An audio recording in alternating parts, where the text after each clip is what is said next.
Portugal, maybe along with Belgium, are the team with the biggest potential for a classic upset and an early exit.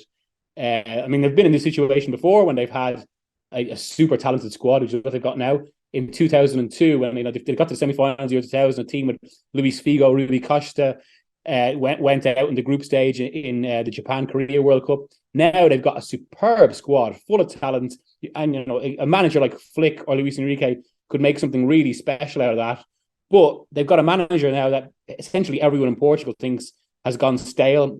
Fernando Santos won the Euro 2016 with an approach that served that tournament, but involved a fair bit of luck. Isn't really built to the quality of this team.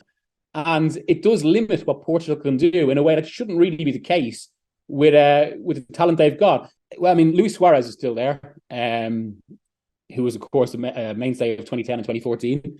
It's a different profile to those. We've got kind of Darwin Núñez as a burgeoning talent, if a slightly frustrating one at Liverpool.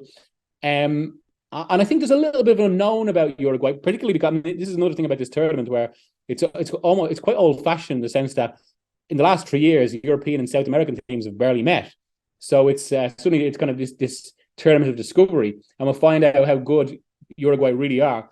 But again, the quality is there, and I must say at the moment I do fancy them to finish ahead of Portugal.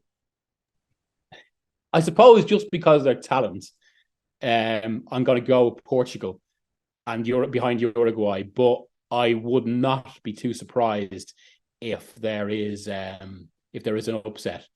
I mean, it's potentially a case that Ghana could be quite dangerous in that way. To be fair, Korea now with Son's fitness potentially affected. If Son was firing on full form, I think you could really fancy him to knock out Portugal. I think Portugal might have a greater danger from Ghana though.